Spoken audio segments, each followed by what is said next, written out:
नमस्कार। प्रस्तुत है आज का चिंतन। भारतीय संस्कृति की जय, भारत माता की जय। जय जयकार के इन दिगंत व्यापी स्वरों के साथ ही भारतीय सैनिक विजय के साथ उत्साह के साथ नाचने लगे। ग्रीक स्कंधावर में सफ़ेद ध्वज फहराया जा चुका था। सफ़ेद ध्वज फहराने का अर्थ था ग्रीक सम्राट सेल्यूकस द्वारा पराजय स्वीकार करना। इस सफ़ेद ध्वज को ही निहार कर सम्राट चंद्रगुप्त की सेना में विजय का उत्साह छा गया था। कुछ ही क्षण बाद यवन स्कंधावर की ओर से 2 व्यक्ति आते हुए दिखाई दिए।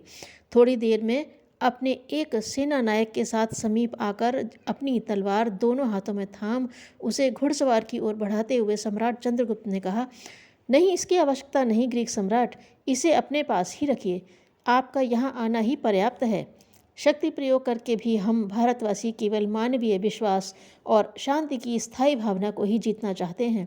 और सम्राट चंद्रगुप्त ने उनकी तलवार उन्हें वापस थमा दी। सेल्यूकस विस्मय विमुग्ध भाव से देखते रहे, फिर मात्र इतना ही कह पाए, धन्य है भारतीय संस्कृति।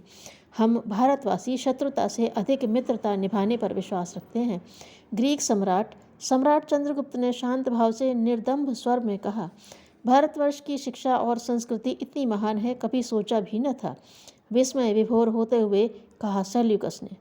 2 क्षण बाद वे फिर बोले, शत्रुता निभाने की भूल करने के बाद अब हम उसका सुधार करना चाहते हैं। भारत सम्राट, आप लोग शत्रुता से अधिक मित्रता निभाने पर विश्वास रखते हैं, हम उसके लिए भी तैयार हैं। आप अपने शिविर में पधारें ग्रीक सम्राट। वह सब अपने आचार्य श्री स्वयं आकर निर्धारित करेंगे। आप चलिए। सम्राट चंद्रगुप्त का संकेत पाकर सेल्यूकस अपने स्कंधावर शिविर की ओर लौट गए।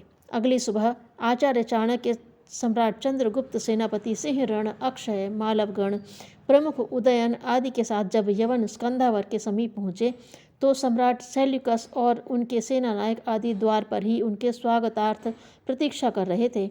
सभी विशेष रूप से सज्जित शिविर में ले जाए गए। वहाँ की व्यवस्था देखने में सेल्यूकस की बेटी राजकुमारी कार्नेलिया पहले ही व्यस्त थी। सबके पहुँचने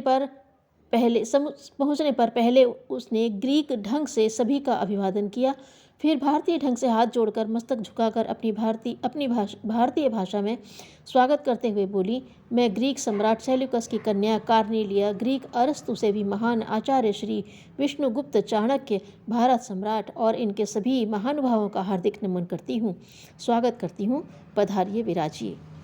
सुनकर आचार्य चाणक्य, सम्राट चंद्रगुप्त और सभी ने उस भव्य व्यक्तित्व वाली ग्रीक सुंदरी की तरफ देखा और बस कई क्षणों तक देखते ही रह गए। आचार्य श्री की उत्सुकता को भांपकर सेल्यूकस ने बताया, मेरी बेटी कार्नेलिया अपने देश में महान अरस्तु की भक्त थी। यहाँ आकर आचार्य चाणक्य की भक्ति उनसे भी बढ़कर करने लगी है। सिंधु के उस पार पहुँचते ही इसने यहाँ की भाषा सीखनी शुरू कर दी थी। यहाँ की स्त्रियों की वेशभूषा, यहाँ की प्रकृति, नदियों, पहाड़ों से भी बहुत प्रभावित है। बहुत अच्छी बात है, कहकर सबके साथ निर्दिष्ट स्थान पर बैठते हुए आचार्य चाणक्य कुछ देर के लिए विचारमग्न हो गए और फिर सबकी सहमति से मैत्री संधि पर बातचीत होने लगी। काफ़ी देर विचार विमर्श के साथ ही आचार्य चाणक्य की सभी बातें ग्रीक सम्राट ने मान ली। संधि वार्ता के पश्चात सभा का वातावरण प्रसन्नता की तरंगों से स्पंदित हो उठा। आचार्य चाणक्य ने कार्नेलिया की जिज्ञासु निगाहों को भांपते हुए पूछा, कोई जिज्ञासा है क्या बेटी कार्नेलिया? अपनत्व भरे संबोधन ने कार्नेलिया का रहा सहा संकोच भी समाप्त कर दिया। वह बोल पड़ी, आचार्य श्री, हम भारतीय संस्कृति के वैशिष्ट्य को जानना चाहते हैं। बड़ा ही सरल है बेटी, भारतीय संस्कृति रूप का नहीं, गुणों का सम्मान करती है। आचार्य श्री ने अपनी बात कह तो दी, पर उन्हें लगा कि ग्रीक राजकुमारी उनके कथन को ठीक से समझ नहीं पा सकी है। उन्होंने पानी से भरे 2 गिलास मंगवाए और उनमें से एक राजकुमारी की ओर बढ़ा दिया। राजकुमारी ने पानी पिया, पर उनका मन तृप्त नहीं हुआ। आचार्य श्री ने दूसरा गिलास भी उनकी ओर बढ़ा दिया। दूसरे गिलास के पानी से उन्हें तृप्ति हुई और चेहरे पर संतोष के भाव नजर आए। अब आचार्य श्री ने मुस्कुराते हुए कहा, पहला वाला गिलास का पानी स्वर्ण कलश का था। स्वर्ण कलश का रूप देखते ही बनता है, मगर उसका पानी आपको बेस्वाद और अतृप्तिदायक लगा। दूसरे गिलास का पानी मिट्टी के घड़े का था, कलश के सामने कहीं नहीं टिकता, पर उसका शीतल सुस्वादु जल पाकर आपका मन तृप्त हो गया। बस यही अंतर है। पश्चिमी संस्कृति एवं भारतीय संस्कृति में पश्चिमी संस्कृति बाहरी रूप का मान एवं महत्व देती है, जबकि भारतीय संस्कृति आंतरिक गुणों को, विभूतियों को श्रेष्ठ मानती है। कार्नेलिया को अपनी जिज्ञासा का समाधान मिल गया। भारतीय संस्कृति के वैशिष्ट्य से प्रभावित होकर उसने हमेशा के लिए भारतीय हो जाने का निश्चय किया।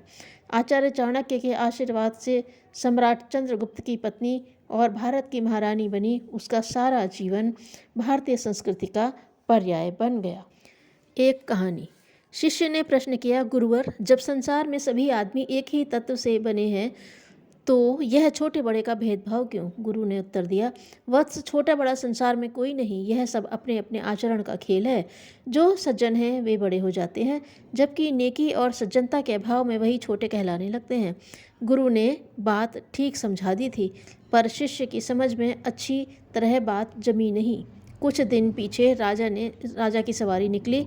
गुरु अपने शिष्य को लेकर राजपथ के बीचों बीच जा बैठे। पहले पहल सैनिकों का दल आया।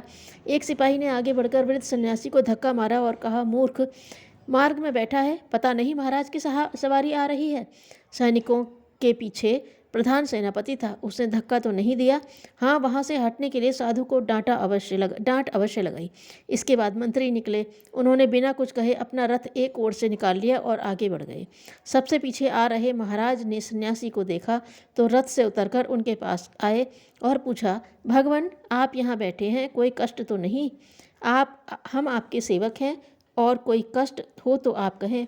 सन्यासी ने उत्तर में केवल आशीर्वाद दिया और महाराज को भी वहाँ से जाने दिया। शिष्य बगल में खड़ा सब देख रहा था। गुरु के पास आकर उसने कहा, सच है गुरुदेव, व्यक्ति अपने आप में छोटा है न बड़ा, गुणों के आधार पर ही कुछ बड़े हो जाते हैं, जबकि कुछ छोटे से छोटे ही बने रहते हैं। धन्यवाद।